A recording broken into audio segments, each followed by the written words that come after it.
5, 4, 3, 2, 1. Começa agora a aula mais divertida do mundo.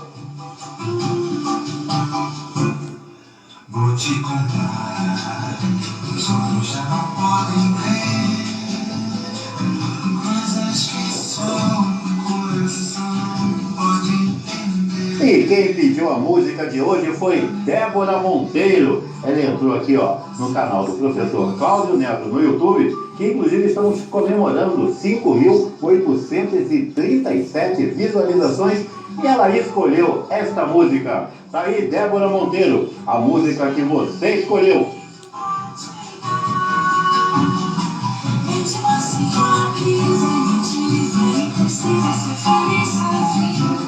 É impossível ser feliz longe de vocês, minha querida e linda turma de nono ano de artes. Hoje, nesse dia 25 de junho, vamos passar pela arte e religião. Vamos entender o que é sincretismo, fé, diversidade, laico, sacra e muito mais. Então, vamos botar exclusivo, meu filho.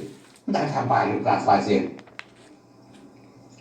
Bom, a religião no Brasil ela é muito diversificada e se caracteriza pelo sincretismo. Mas, afinal, o que é sincretismo? Bom, na verdade é a fusão, ou seja, a união de diferentes cultos ou doutrinas religiosas com reinterpretação desses seus elementos.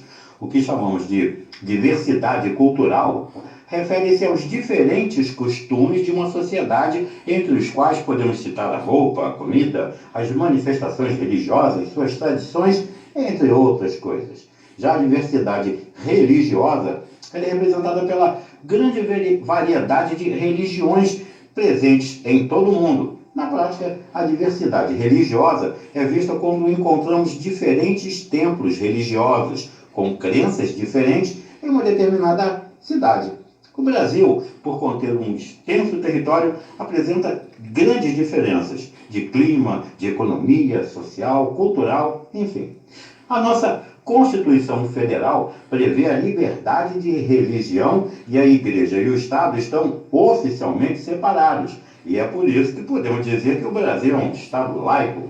E por ser laico, o Estado brasileiro assegura a liberdade de culto e o respeito a toda a fé, e a legislação no Brasil proíbe qualquer tipo de intolerância, sendo a prática religiosa geralmente livre. Essa relação que geralmente é amigável entre as religiões contribui para a liberdade religiosa no Brasil, que é um país religiosamente diverso, com tendência de mobilidade entre as religiões e o sincretismo religioso. Mas, afinal, qual é a relação entre a arte e a religião? A arte pode criticar a religião ou deve ser respeitosa? Boa arte é aquela que respeita e mostra o melhor das religiões, ou é aquela que retrata sem julgar? E quando a relação se inverte, é correto a religião condenar ou atacar a arte? Afinal, a arte está em contato com as nossas crenças, mesmo quando não é religiosa. Muita gente acha que arte e a religião só se encontram dentro das igrejas, nos altares e nas pinturas. Mas vários lugares já abrigaram esse encontro: cavernas, igrejas, museus e até mesmo montanhas. Então, não podia ser diferente.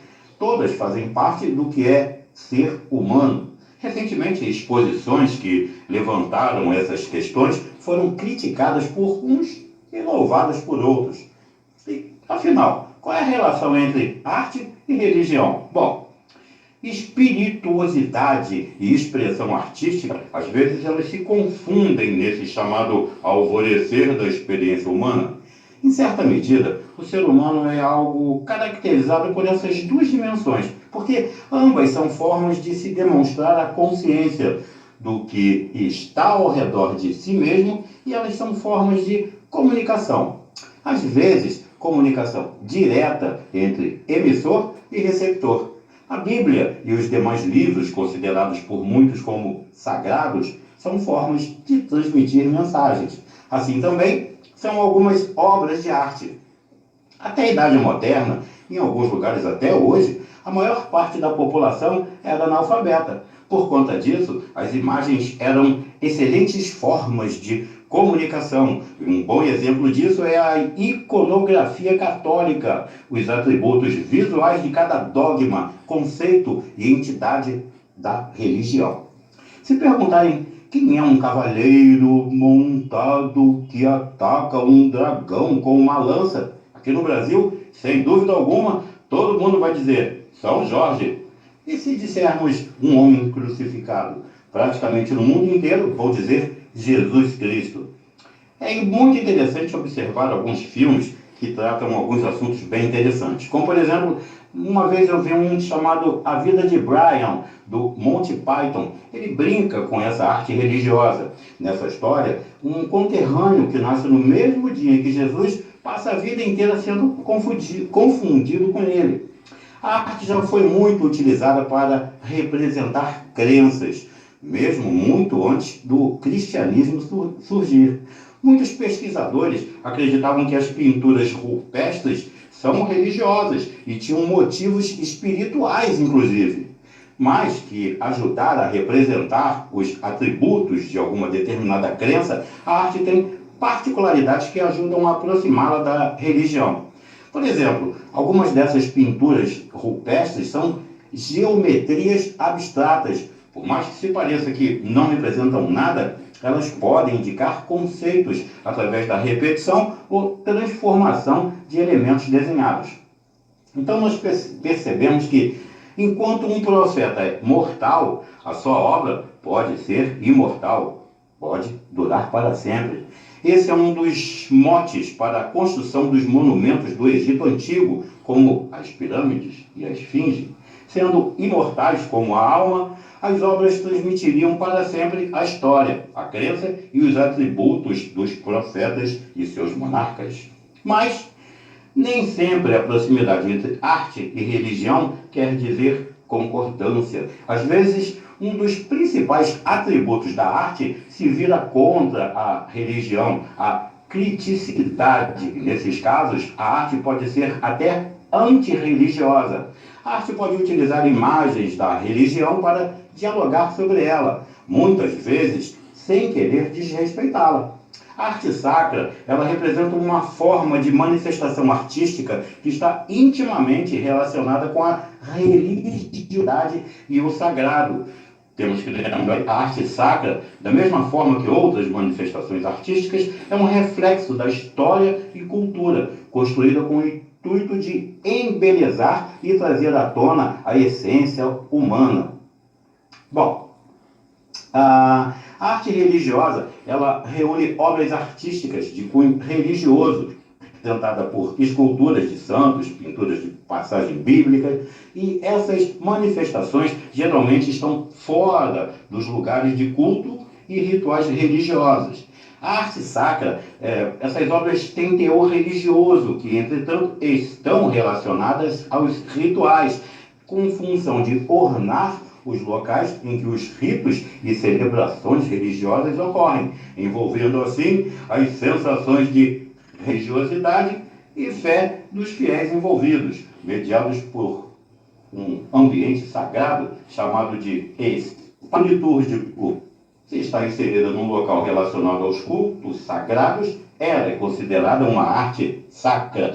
Eu espero que vocês tenham gostado desta aula de hoje. Agora sim, estamos aptos a corrigir o capítulo 2 e mais adiante o capítulo 3. Eu não queria corrigir o capítulo 2 e deixar o 3 para mais adiante, sem que antes pudesse passar por uma aula dessa, para que a gente pudesse falar um pouco sobre arte, religião, passar por esses tópicos aqui que eu falei, o sincretismo, fé, diversidade, laico, sacra, e passamos por muito mais.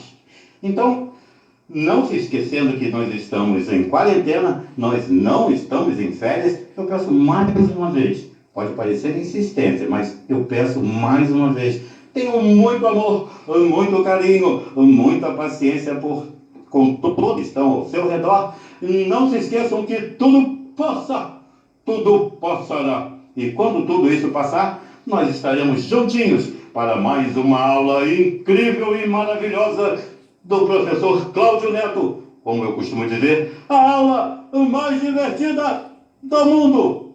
Um beijo no fundo do seu coração, um forte abraço e até a semana que vem, quando teremos uma aula ao vivo e faremos a correção do capítulo 2 do nosso livro. Então, até lá!